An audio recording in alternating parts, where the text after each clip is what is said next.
ছোট লোকের বাচ্চা তোর এত বড় সাহস? তোমার ছেলে আমার, বুঝছো? আমি যা বলবো তাই হবে। যান, সব কাজ করেন। মা মা হ্যাঁ বাবা। মা আমি অফিসে যাচ্ছি। হ্যাঁ ঠিক আছে বাবা, ভালোভাবে যেও। রোডঘাটের যে অবস্থা, পরিস্থিতি ভালো না। অফিসে পৌঁছে বৌমাকে ফোন দিয়া জানিয়ে দিই। আমি কোনোদিন ঘর থেকে বেরোর সময় তোমার আদর না নিয়ে আমি ঘর থেকে বেরোইছি। ঠিক আছে বাবা, তাই হবে। সাবধানে যেও, রোডঘাট কিন্তু ভালো না। আচ্ছা মা, তুমি ভালো থাকো। দুপুরে কিন্তু খেয়ে নিও, ওষুধ খেয়ে নিও কিন্তু। ভুল হয় না জানো, তুমি কিন্তু এই ভুলগুলো বেশি বেশি করো, ঠিক আছে? আমাকে নিয়ে চিন্তা করো না বাবা। মার দিক খেয়াল রাখো কিন্তু। আচ্ছা ঠিক আছে। আচ্ছা আচ্ছা তাহলে খেয়াল রাখো।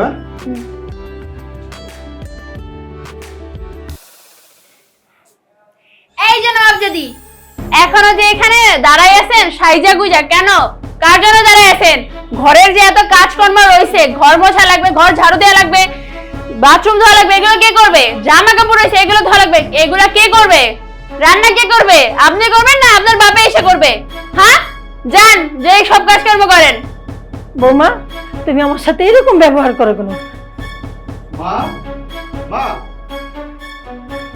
আজ আমার ছেলে আসুক, প্রতিদিন তুমি আমাকে দিয়ে ঘর মোছাও, কাপড় ধোও। আমি ছেলেকে কোনোদিন বলি না। আজকে ছেলে আসলে আমি সব বলে দিব।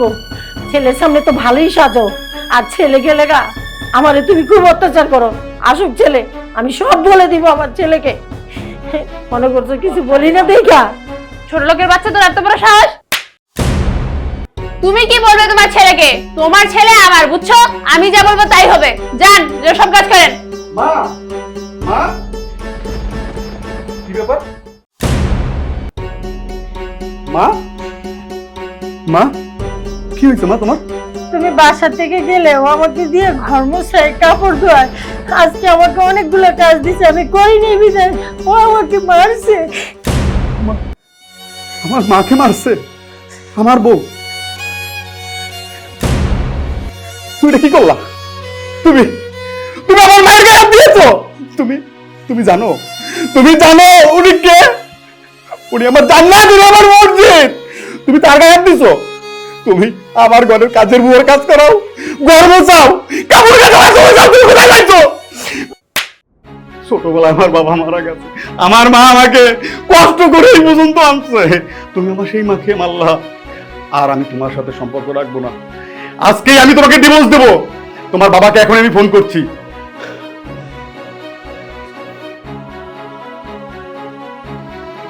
কিরে মা, বাবা, তোমরা সবাই কেমন আছো? আপনাকে আমি ফোন করতে চাচ্ছিলাম, এর মধ্যে আপনি আসছেন। জানেন আপনার মেয়ে কি করছে? আমার মাকে কাজের বুয়ার মতন কাজ করাইছে। আমি যখন বাসায় থাকি তখন খুব ভালো ব্যবহার করে, মনে হয় যেন সে খুব ভালোবাসে আমার মাকে। আর আমি যখন বাসা থেকে বের হয়ে যাই, অফিসের উদ্দেশ্যে চলে যাই, তখন সে নির্মম ব্যবহার করে। আমার মাকে কাজের বুয়ার মতো কাজ করায়, ঘর মোছায়, কাপড় কাচায়, রান্না বান্না করায়, বিভিন্ন রকমের কাজ করায়। আপনি জানেন আজকে আমার মাকে আপনার মেয়ে গালে থাপ্পড় পর্যন্ত মারছে। কত বড় বেয়াদব! আপনি এই মুহূর্তে আপনার মেয়েকে নিয়ে আমার বাসা থেকে বের হয়ে যাবেন। আমি আপনার মেয়েকে আমার বাসায় রাখবো না। আমি ডিভোর্স লেটার পাঠাই দেবো, আপনারা সিগনেচার করে আমার বাসায় পাঠাই দিয়েন। কিরে মা, জামাই এগুলি কি বলছে? তোর বিরুদ্ধে যেসব অভিযোগ করলো, কথাগুলি কি সত্যি? এই শিক্ষা আমি তোকে দিয়েছি, তুই আমার মেয়ে হয়ে এইসব জঘন্য কাজ তুই করতে পারলি? ঠিক, তুই যে আমার মেয়ে, এই কথা ভাবতে আমার ঘৃণা হয় মা। তোকে আমি সারা জীবন ভালো শিক্ষা দিয়েছি। আরে তোর শাশুড়ি মানে তোর মা।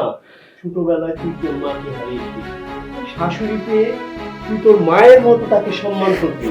তার উপরে তুই তাকে যে ঘরের কাজ করা, যে কাজগুলি তুই করবি তোর শাশুড়ি বসে থাকবে, আর সেই কাজগুলি তোর শাশুড়িকে দিয়ে করা ঠিক।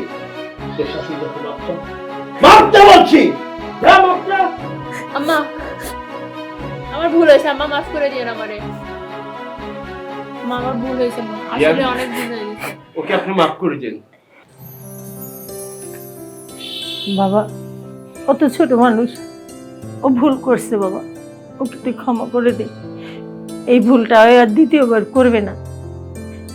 মা, তুমি তো আমার মেয়ের মতনই, আমি তো কখনো তোমাকে বউ হিসাবে দেখিনি। ঠিক আছে বাবা, ছোট মানুষ ভুল করছে, ক্ষমা করে দে। ওর ভুল ও বুঝতে পারছে বাবা।